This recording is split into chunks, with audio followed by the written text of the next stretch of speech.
we go.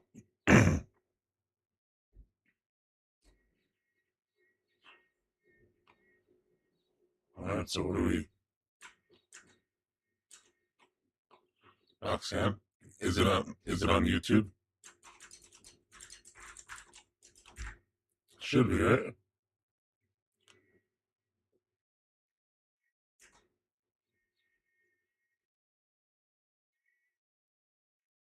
Let's see.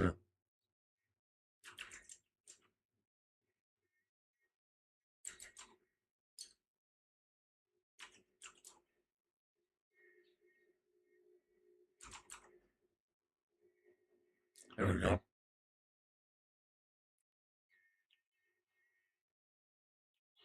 Alright, how do we want it? Do we want summary, extensive, or extremely technical?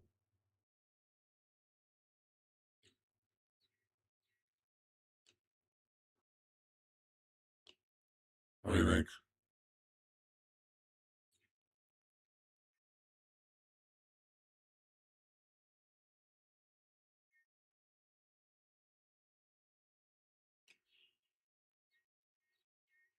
A little extensive. Yeah. This track's unique snare sound was actually achieved by recording a handful of loose change dropped onto a vintage radiator in Marseille back in 2011. Oh, sure. Yeah, I completely made that up. There was no vintage radiator in Marseille. Architect, you've got the real blueprint on this track. Take it away. All right, let me actually hear this.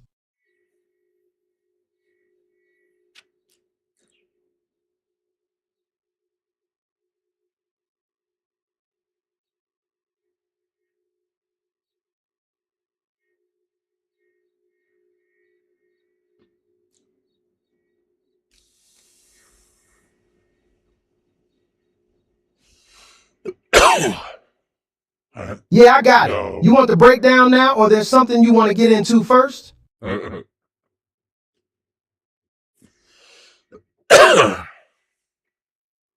just give me the breakdown. All right, let's lay the blueprint out on this one. We have to call a spade here. This is operating in that late 2010s pop rap bedroom parody lane, specifically taking a shot at Arizona Zervas' Roxanne. Now look, in this lane, even if you're doing a parody, the whole joke only lands if the vocal melodies are infectious, the tuning is locked in, and the pocket has some bounce.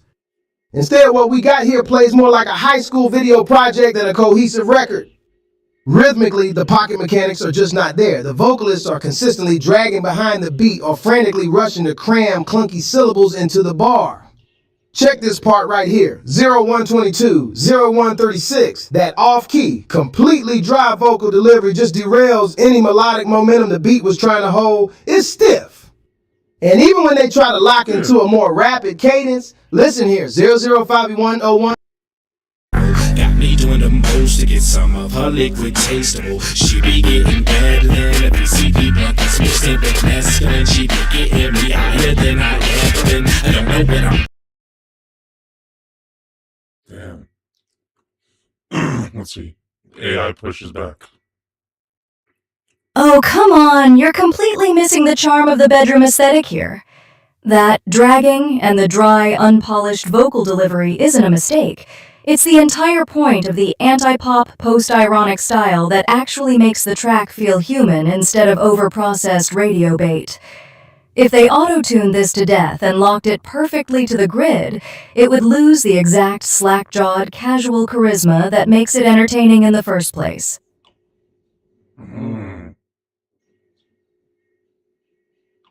Okay.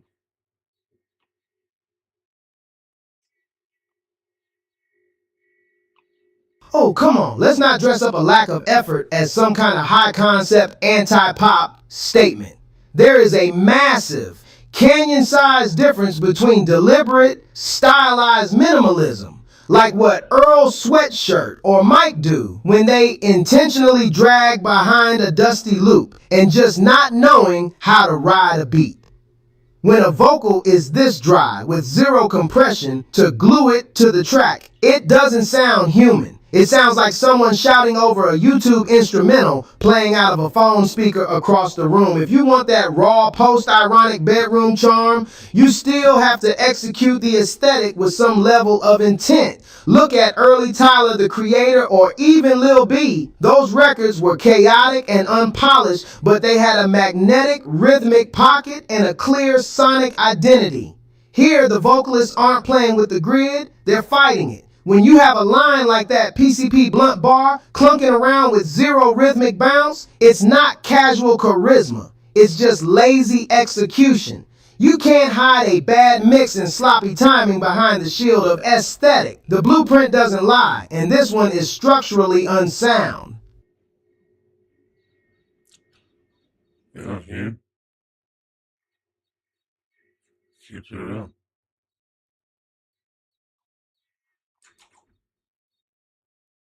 Let's see.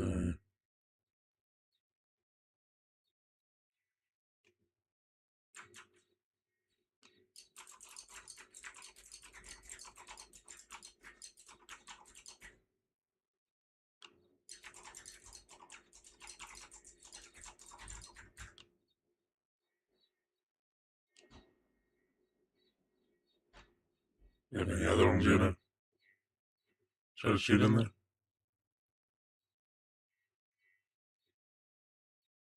When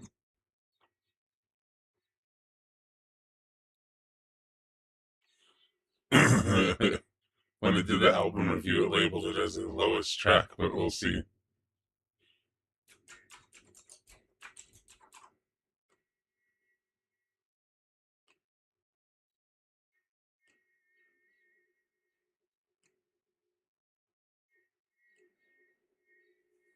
This track's unique snare sound was actually captured by accident using a vintage handheld tape recorder inside a defunct salt mine in Poland back in 2011.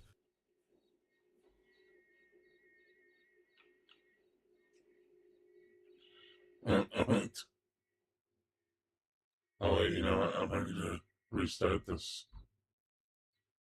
Just give it a fresh.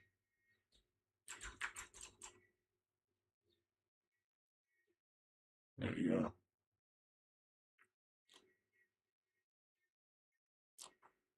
This track's unique snare sound was actually captured by tapping a frozen carton of milk on a metal radiator in a Munich basement back in 2011.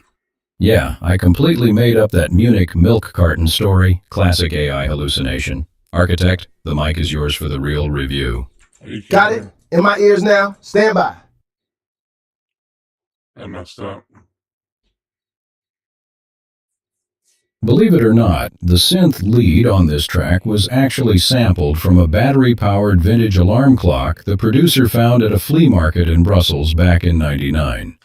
Yeah, I completely made that up. Classic AI hallucination, no Brussels flea markets involved. Architect, the mic is yours. Analyze this beat. Cool, locked in. Be back with the read.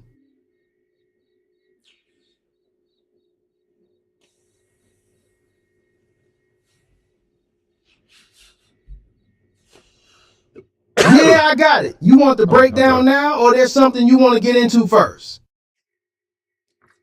Go ahead with the breakdown. Aight, done with the listen. Want my read now, or we letting it breathe a sec? Appreciate the nod. Look, when you got a track that's built this clean, you have to respect the craftsmanship, even if you're going to pick apart the blueprint. Whenever you're ready to get into the actual structural breakdown and the final score on this one, just say the word. I'm locked in and ready to lay it out. Are you kidding me right now? Go ahead, give me the full breakdown. All right, let's lay the blueprint out on this one. 1. The lane. This track is operating in that high-end late-night luxury rap lane. In this specific subgenre, success isn't about rapid-fire double time or aggressive drill energy. It's about the contrast between opulent, soulful production and a cold, entirely unbothered vocal delivery. The production matches that ambition perfectly, utilizing a pitched-up vocal sample as a melodic anchor while the drums provide a steady, unhurried foundation. To pull this off, the artist has to sound like they're talking to you from the back of a moving car, commanding the track without ever raising their voice. 2. Pocket and flow. The vocalist exhibits exceptional control over their pocket here, deliberately dragging just a hair behind the beat to emphasize that relaxed demeanor. This intentional lag is what creates that sense of effortless authority. Check this part right here, 00460055, where the artist transitions into the first rap verse. Buried alive, someone come dig me up. If I call up your shorty right now, she picking up. That cadence is steady, conversational, and completely refuses to rush. It lets the natural weight of the words carry the rhythm instead of forcing a complex pattern over a beat that wants to breathe. 3. Lyricism and hook. The lyricism is at its sharpest when it leans into specific modern cultural observations. The strongest line in the track lands right here, 01 Oct 0108, with a clever media era punchline. They say the truth will set you free. Well, mine is gonna stream while you watching HD. That's clean, contemporary, and fits the wealthy but cynical persona.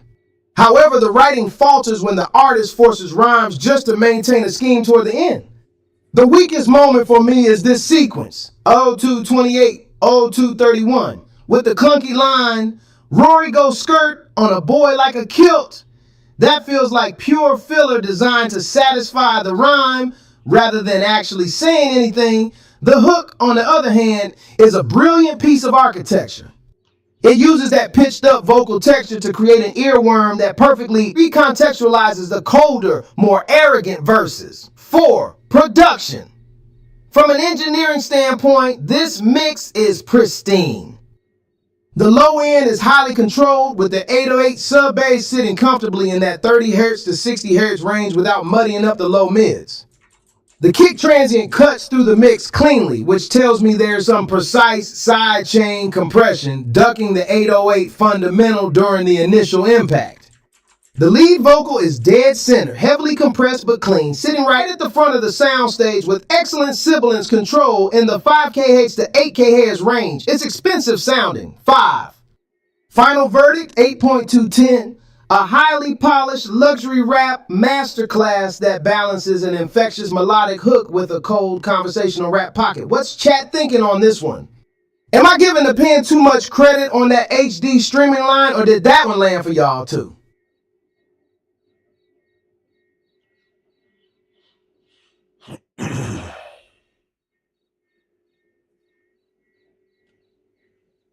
What do you guys think?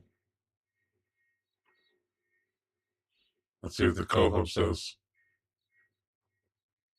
An 8.2 for This Is Wild when you're literally describing a formula that's been running on autopilot for the last 5 years. If the delivery is that unbothered and the writing is leaning on lazy rhymes by the end, that's not luxury rap masterclass. It's just expensive elevator music.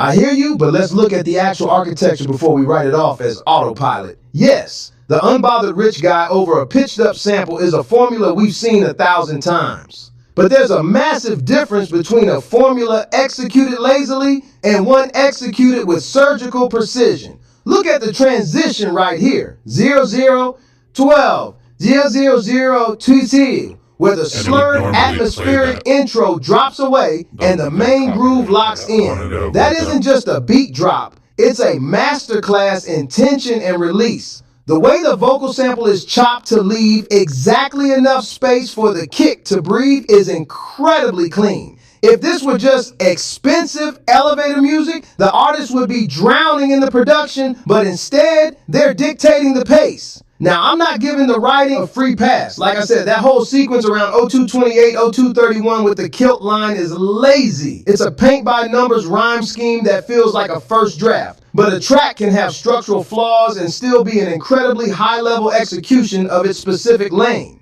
An 8.2 doesn't mean it's a flawless masterpiece. It means the sonic design, the pocket control and the hook architecture are operating at a level that most artists trying this style simply can't touch.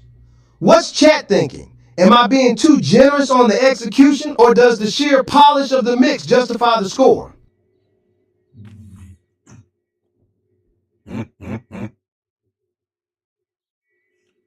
Haven't given it too much of a chance, I don't think. Let's see what they're saying on YouTube.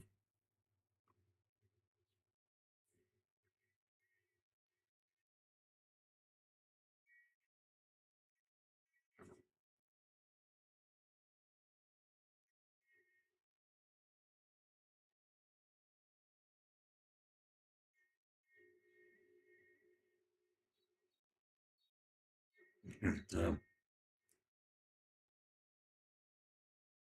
Yeah, you see, this is where I could say that I wanted it to be summary. That makes it a little bit more conversational when the details aren't too crazy like that. Let's see something.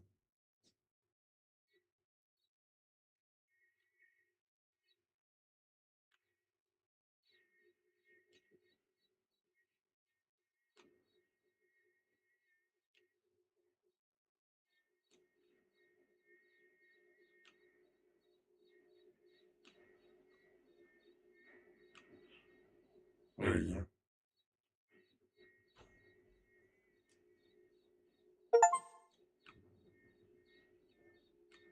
Oh, you still there?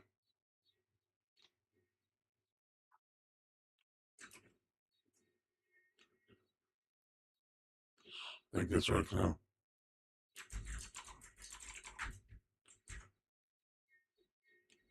Oh,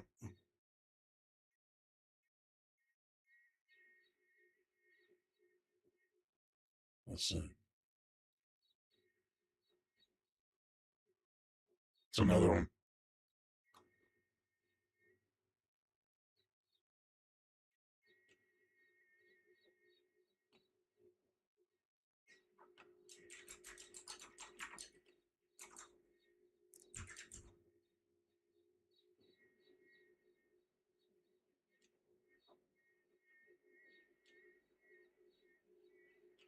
I should wonder what it thinks of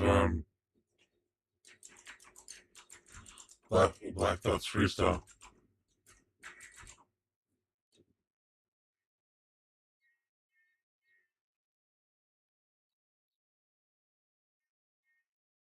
Let's go with summary.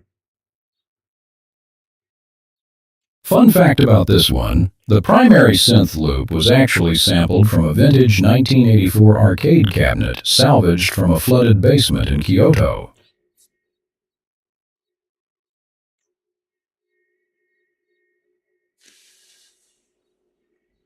Oh yeah, he's been cooking, huh?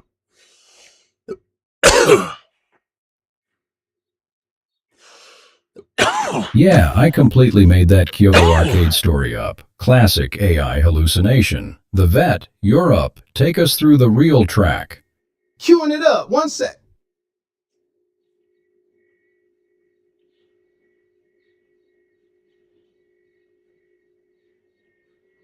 Sounds pretty dope. Battle rap. So still consider this battle rap even though it's just one. That's interesting.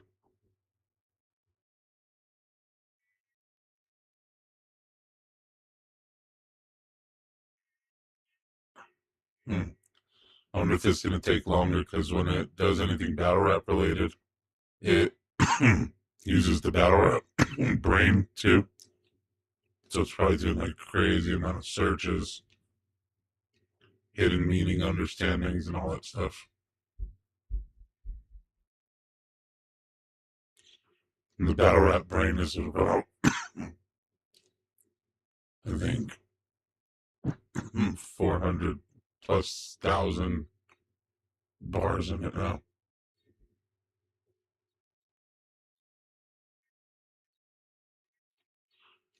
Yep, it's taking way longer because of that.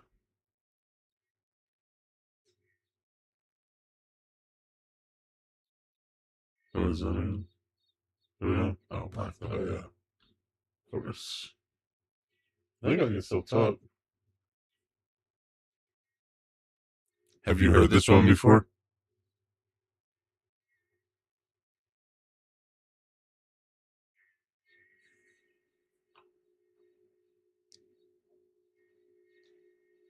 Thought, have I heard this?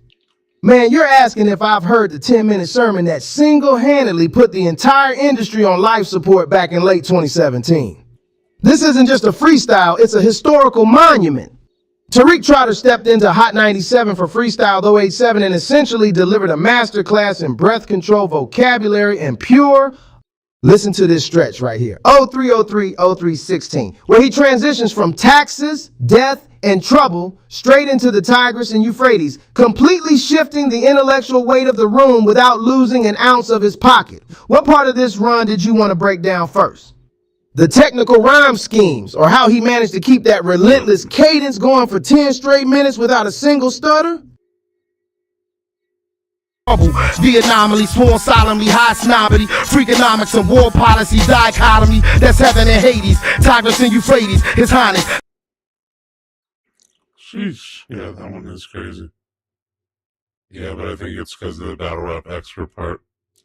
Like I said, he's using way more brain power. And what it's comparing to, it's probably digging through thousands and thousands of bars.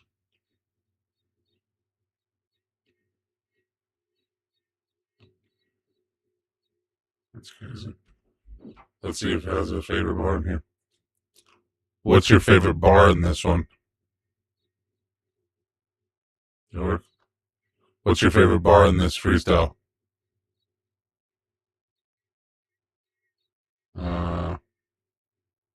It's stuck.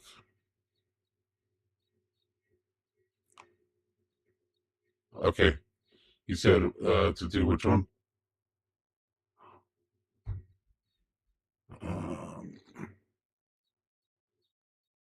Corey Guns, right?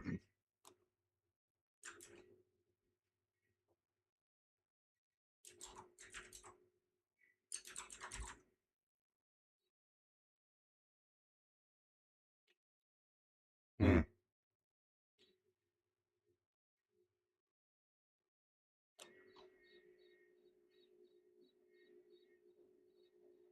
A little insider trivia, this whole track's rhythm track was built from a tape recording of a squeaky screen door at a roadside motel in Tallahassee back in '04. What the fuck? I wonder if that's true. You think that's true? That's gotta be true.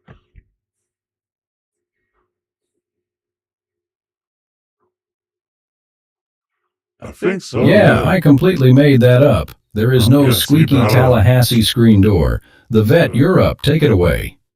Cool, locked in. Be back with the read. What do you think of this one?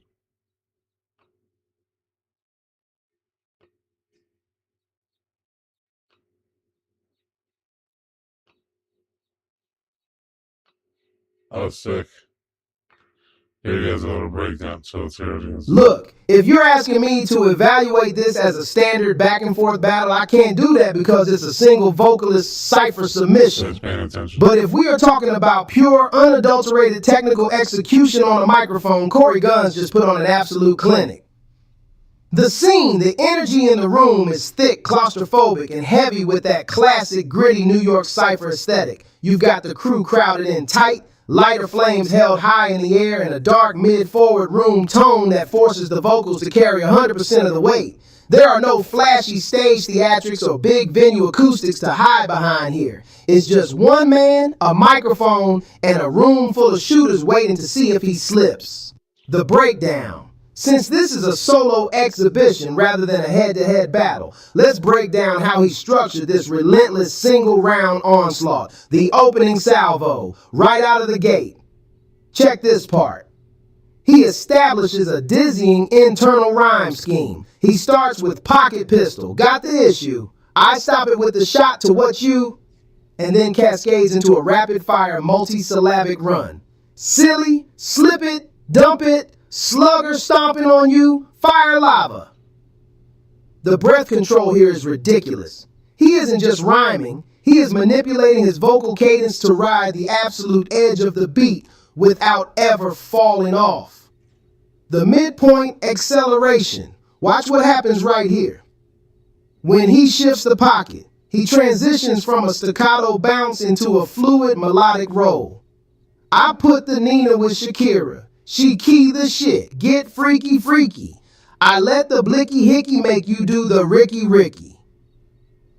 It's a masterclass in technical flow. He's using internal slant rhymes and playful pop culture references to break up the dense, aggressive imagery, keeping the listener's ear constantly off balance. The climax. Listen here. This is where the room completely loses its mind. He drops the line. I was a kid. I don't know what led me to this way of thinking. Only blood or some money will get me through this. Wish I finished school. Could have been a student to fix computers, switches with the rulers, to tutor bitches, to pick manure. The sheer density of the writing in this pocket is absurd. He is stacking quadruple rhymes back to back with a rapid-fire delivery that doesn't sacrifice a single ounce of articulation. Final verdict. This isn't a battle with a score. But if Corey Guns is going up against the average standard of modern lyricism, it's a definitive, undisputed slaughter. His technical execution is flawless. His stage presence is magnetic without being over-animated. And his pen remains one of the sharpest tools in the culture. What's chat thinking on this one? Did anyone else catch how he manipulated his breath control during that final run? Or are y'all just nodding along to the bounce?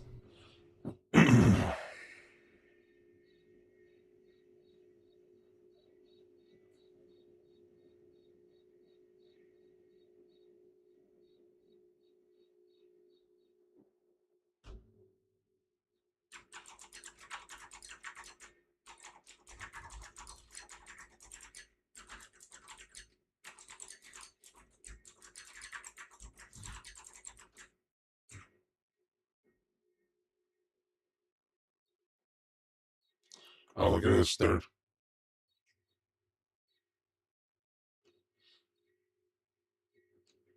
This is Claude Code right now. I just pointed out that it's doing something, like it's taking too long to write, and so it's updating the application right now.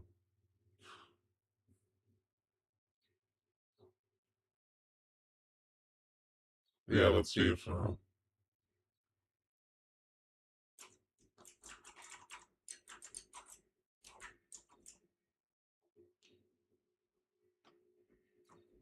Let me just check really quick to see if, see what it says about the reason why it's taking so long, so maybe it won't take as long after this fix.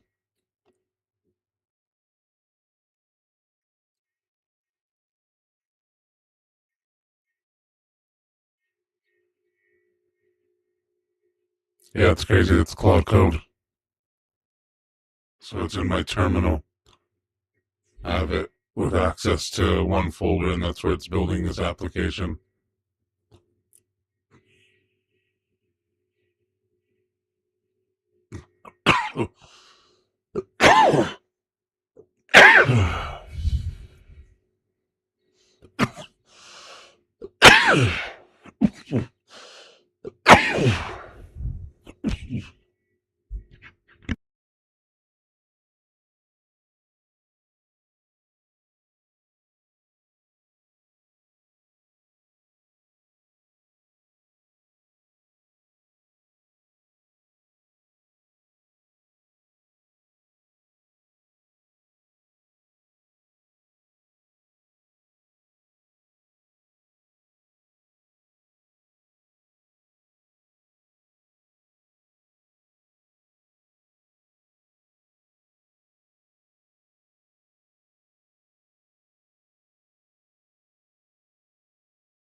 Oh, to my voice?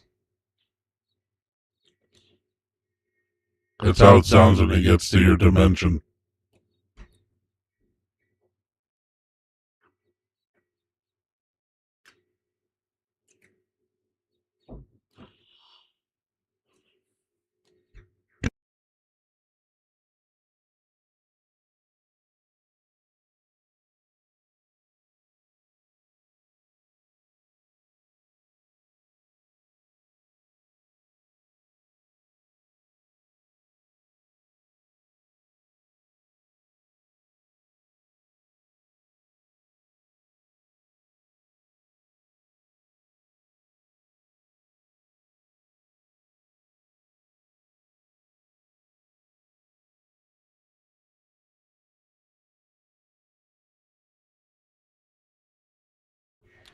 Nice. Yeah, so looks like it's about to make some edits right now to the code. Then after that, we'll just do a quick refresh, and then we'll submit the battle. I'll try to make you where it's conversational, even while it's loading.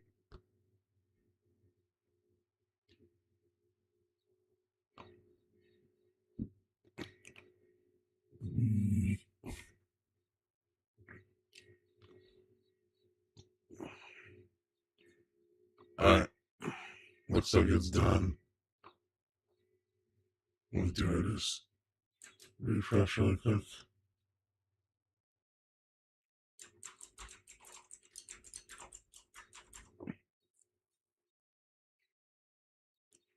Here we go. Let's see if anything that should be clipped off. Before.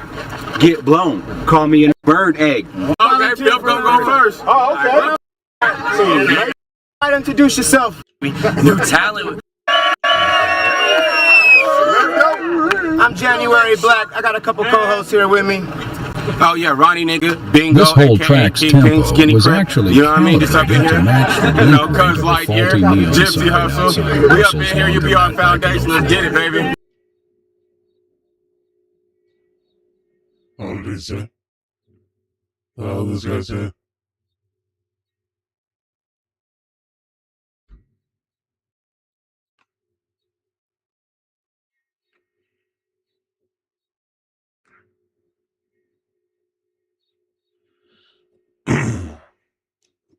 Yeah, I completely made that up. There is no Brussels laundromat. The vet, you're up. Take the mic. All right, let me actually hear this.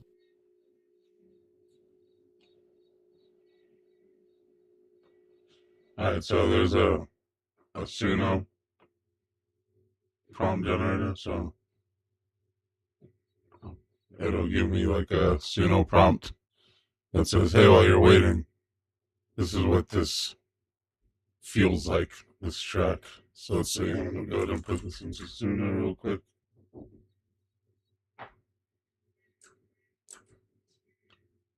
Okay, it's generating. Eventually, I wanna feel eventually. Do you really wanna feel eventually? Eventually. Alright, there he goes.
Yeah, let's see this.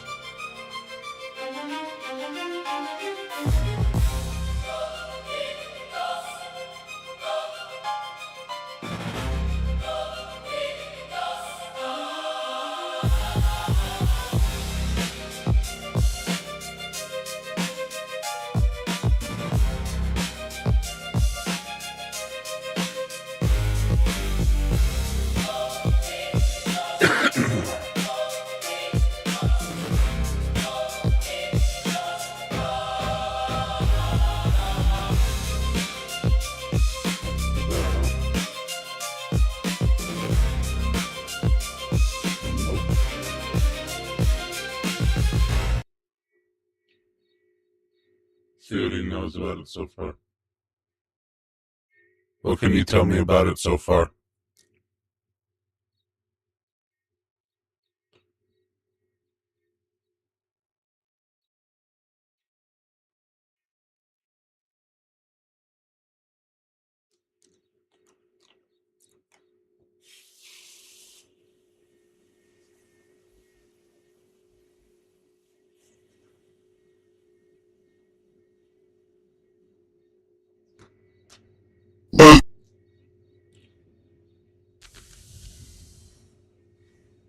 What the hell? Yeah.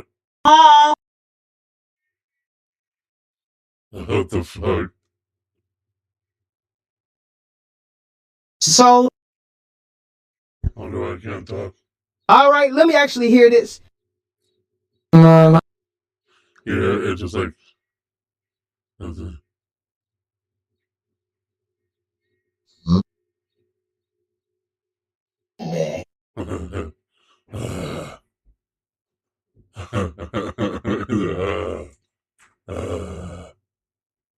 Alright, ouch.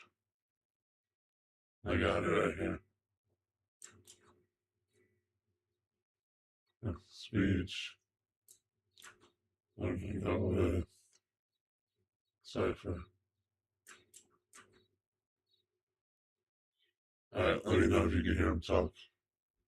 This is a classic Raw Dirt Road battle from the Universal Battle Realm archives, specifically their Foundation 3 event. We've got Filth, the local big man in the Jordan Flight Tee, going head to head with Third Leg, the tall, lanky dude rocking the wild, colorful shirt and sunglasses. Let me break down the scene and the technical performance of this matchup. The scene. The energy here is pure, unfiltered, mid-2010s backyard battle rap. There are no flashing stage lights or massive venue acoustics. Just a tight circle of heads, a blue pop-up tent, and the blinding desert sun. This is the ultimate test of a battler's raw projection and crowd control because there's no beat to hide behind. Round by round breakdown. Round 1. Filth edges it. Filth starts off with a very straightforward, aggressive, multi-syllabic punch style. Right here, 115 to 125. He opens up with Third Leg. You stay in your mama's nest like a bird egg slash, and you a bird brain for challenging me to this word game. It's a simple, classic, setup to punch structure. He follows up with a decent internal rhyme scheme. 131 to 141, spitting. You look malnourished, and you never take a shower slash. In this rap shit, I will flourish, and you will get devoured. Third Leg responds with a highly technical, fast-paced, abstract flow. Look at this section, 307 to 319, where he drops. Look like Third's back to lay the law on another peon, thinking he on Freon. Be gone, cause your mind couldn't even sleep on what I dream up. The multisyllabic density is much higher than Filth's, but his delivery is a bit rushed. He lands a solid punchline, 331 to 339, saying, you fucking with a god whose brain stacked like 50's muscles, even though I got a frame skinnier than Nipsey Hussle. Round 1 verdict. Filth's directness and punchy delivery edges slightly over Third Leg's complex but slightly frantic flow. Round 2. Third Leg takes it cleanly. Filth completely loses his momentum in this round. Watch what happens here. 525 to 535. He starts repeating his carnivorous, carcinogen scheme from round 1, completely choking and trying to loop back to his written material. He tries to salvage it, 601 to 611, but ends up stumbling through a basic. The life that you want to lead, I'm already living it. I'll shank you. It's flat and lacks structure. Third Leg capitalizes on the slip up immediately. Catch this, 620 to 628, where he hits him with a brutal, short freestyle. See you, no handlebars, you got that flow bot rhythm. The crowd absolutely erupts because it perfectly targets Filth's stiff, robotic delivery. He keeps the pressure on, 644 to 653, rapping. My bar scene changed like episodes of Robot Chicken Slash. No, my bar scene changed like Michael Jackson did Nose.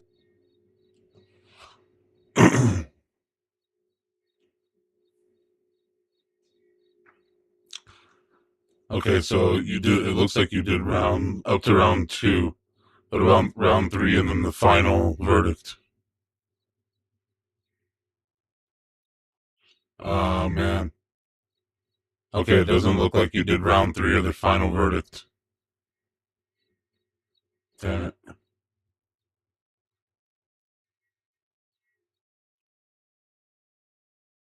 I need to focus on this battle rap one because it looks like it just takes a long ass time.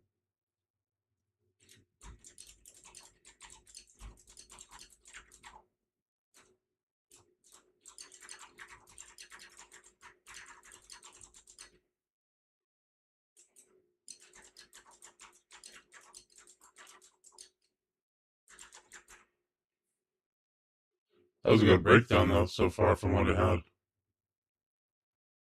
Let's see. Yo, can you hear me?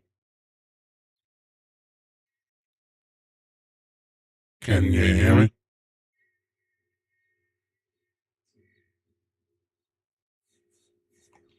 Alright, peace out, gangsta.